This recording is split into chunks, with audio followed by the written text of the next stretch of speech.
चलिए, तो market outlook में हमारे साथ बेहद ही खास मेहमान केडियानॉमिक्स के फाउंडर और सीईओ सुशील केडिया जी शो में शामिल हो चुके हैं। केडिया सर, गुड मॉर्निंग, बहुत स्वागत है। सर, मार्केट में आज जो ये रिकवरी दिखी है, इनफैक्ट एक दो दिनों से ही हम देख रहे हैं मार्केट संभलने का प्रयास कर रहा है। इसे आप कैसे देख रहे हैं सर? निफ्टी, बैंक निफ्टी, कोई राय बन रही है इन स्तरों पे? पीसीआर से अनुरोध है, मेरा स्क्रीन आज शेयर करें। बहुत सारी चार्ट्स आज आपको दिखाने का मन है, तो शेयरिंग को कंटिन्यू करने की कोशिश कीजिए। देखिए, डाउन ट्रेंड लाइन जो है निफ्टी फ्यूचर्स की आज ऊपर की तरफ ब्रेकआउट हो गई है। ये लकीर लगातार 23,900 से अभी तक नीचे गिर गई। 1800-1900 पॉइंट की ये ट्रेंड लाइन आज पियर्स हुई है। बैंक निफ्टी में भी वो पियर्स हुई है। तो पहले रिवर्सल के सूचक बाणक बनना शुरू हो गए हैं। इसको हम एक कंफर्म्ड रिवर्सल के तौर पे ट्रीट करेंगे। अगर कल का जो बंद आएगा, आज का नहीं, कल का जो बंद आएगा, निफ्टी फ्यूचर्स में 22,280 के ऊपर बंद दे दे, और बैंक निफ्टी के अंदर अगर ये कल का बंद हमें 48,680 के ऊपर बंद दे दे कल का, तो फिर हम एक राहत की ठंडी सांस लेंगे कि the worst is behind us और अप ट्रेंड एस्टेब्लिश्ड हो गया है। ऐसी हम अपनी चार्ट पे मार्किंग करेंगे। चलिए, ठीक है सर, हम इन लेवल्स पर ध्यान रखेंगे आगे के संकेतों के लिए। लेकिन सर, अब ये बताइए, आप भी कई सारे स्टॉक सेक्टर्स पर ध्यान दे रहे थे, और पिछली बार भी जब आपसे मुलाकात हुई थी तो आपने काफ़ी नाम यहाँ सजेस्ट किए थे। अब बताइए सर, कौन कौन से स्टॉक्स हैं जो अब आपके रेडार पर है, जहां पर आपका फुल कन्विक्शन है? इतनी बड़ी लिस्ट हो जाएगी कि आपको मुझे 2 से 3 घंटे का समय देना पड़ेगा। सर, संक्षेप में बताइए सर, जो जो पसंद आ रहा है आपको। तो पसंद में देखिए, ऐसा है, जिस लेवल का करेक्शन बाजार में हो गया, एक नंबर बात, ये बहुत बड़ी इंपॉर्टेंट बात है। कुछ ना सोशल मीडिया पे और इधर उधर ना थोड़ी सी चुलबुल बातें हो रही हैं कि करेक्शन में और बेयर मार्केट में फर्क को समझो। सवाल तो बहुत उम्दा है, तो समझ होनी चाहिए इस बात की। तो हम बिल्कुल दावे के साथ, फुल कॉन्फिडेंस और कन्विक्शन के साथ चार्ट के पैटर्न्स पे आर्ग्यू करने तैयार है, जिन्हें पैटर्न समझ में आते हैं कि ये सिर्फ करेक्शन के पैटर्न्स हैं, बेयर मार्केट के पैटर्न्स नहीं है। ये जो पैटर्न्स अभी तक बने हैं, ऊपर से 5 महीने नीचे जो भाव में घिसाव आया नीचे का, ये बिल्कुल अभी तक ऐसे कोई पैटर्न्स नहीं कि मैं कह दे कि अगले 1.5-2 साल का लगातार ये बेयर मार्केट चला है। तो इस डीप करेक्शन के बाद, जहां करीब करीब हर चीज में गहरा करेक्शन हो गया है, 25,000 क्रॉस होने के बाद हम 30,000 को कंफर्म करेंगे, अभी नहीं करेंगे। अभी यहां से 25,000 तक खेलने की बात करेंगे। तो आपको मैं अंडर परफॉर्मर्स की लिस्ट बता दूं कि ये कम चलेंगे। बाकी से हिंदुस्तान लीवर ने 5 साल में कोई रिटर्न नहीं दी, डिलीवरी बायर यहां से लेकर के 50% कमा सकता है। एशियन पेंट्स जैसा बहुत बढ़िया कंपनी, बहुत बढ़िया स्टॉक, पिटाई हो चुकी है इसकी, कुट गया है बिल्कुल। जितने भी इसके नए कंपटीटर्स आ रहे हैं, इन सारी चीज़ों को प्राइस इन करने के बाद चार्ट के पैटर्न्स बता रहे हैं कि रोज रोज का जुआ ने खेल के इतनी चोट लगी है सबको बाजार में। अभी जुआ बंद करो, डिलीवरी उठाओ। एशियन पेंट्स जैसे स्टॉक में शांति से डिलीवरी उठा के कोई 5% की बर्दाश्त का काम करे, 50% इसमें भी कमाना बिल्कुल मुश्किल नहीं है। टाटा कंज्यूमर क्या 50-60% इसमें भी कमा सकते हो आप। तो सारे के सारे FMCG स्टॉक्स जिनमें ट्रेडिंग बहुत नॉइजी होती है, आप डिलीवरी उठाओ। तो जितना भी आपको डर का माहौल बीच बीच में लौट के आएगा, और डर के दिनों में जैसे जैसे इस अप ट्रेंड में बार बार डर लौटेगा, FMCG के स्टॉक्स आउट परफॉर्म करेंगे। सेकंड आइए आप मेटल्स, जिसको लोग भूल चुके हैं, बात भी नहीं होती है, चाहे वो फेरस नॉन फेरस मेटल्स हों या वो स्टील के स्टॉक्स हों, सब में हमें बड़ी खूंखार तेजी के सेटअप्स नजर आ रहे हैं। ट्रेड जैसे जैसे ट्रिगर होंगे, हम हर वीक आपको बताते जाएंगे। अब भी कभी जाके सारी चीज खरीद लो, ये मतलब नहीं है। 8-10 मिनट की वार्ता में अगर मेरे को सारे सेक्टर्स पे बात करनी है, तो मैं पूर्वानुमान आपको दे रहा हूं कि आने वाले दिनों में बहुत बड़ी बाइंग हमारे यहाँ से ट्रिगर होगी।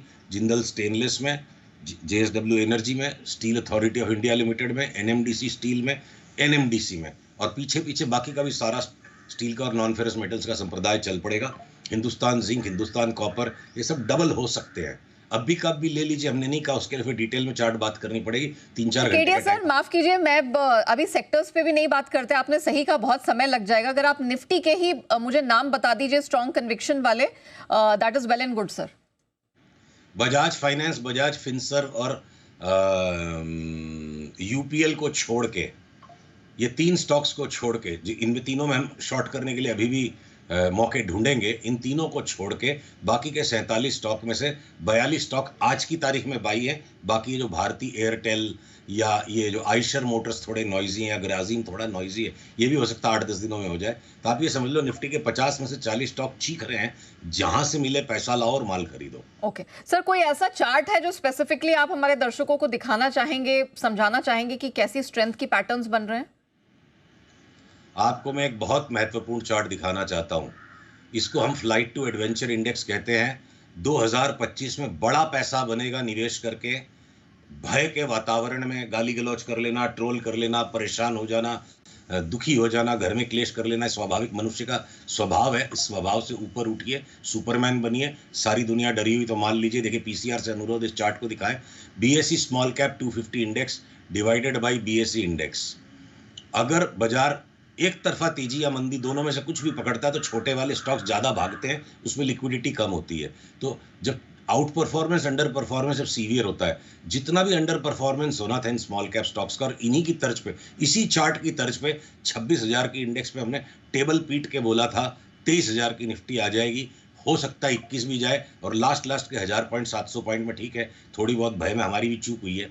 पर अब वो इंडेक्स के जो पैटर्न बन गए, जो ABC पैटर्न बन गया, और ये लास्ट हाई जो आया था सितंबर 2024 में इस एडवेंचर इंडेक्स का, इसके जो पैटर्न से हमें बता रहे हैं डेफिनेटली इस लेवल के ऊपर जाएगा। तो अगर 30% तक का out performance small cap indices में आएगा वर्सेस द लार्ज कैप, और लार्ज कैप इंडेक्स में भी 28 से 25 से 30% तक की राइज आ सकती है, तो दुनिया भर के स्टॉक्स ऐसे हैं जिनमें पैसा डबल भी होगा, 2.5 गुना भी होगा।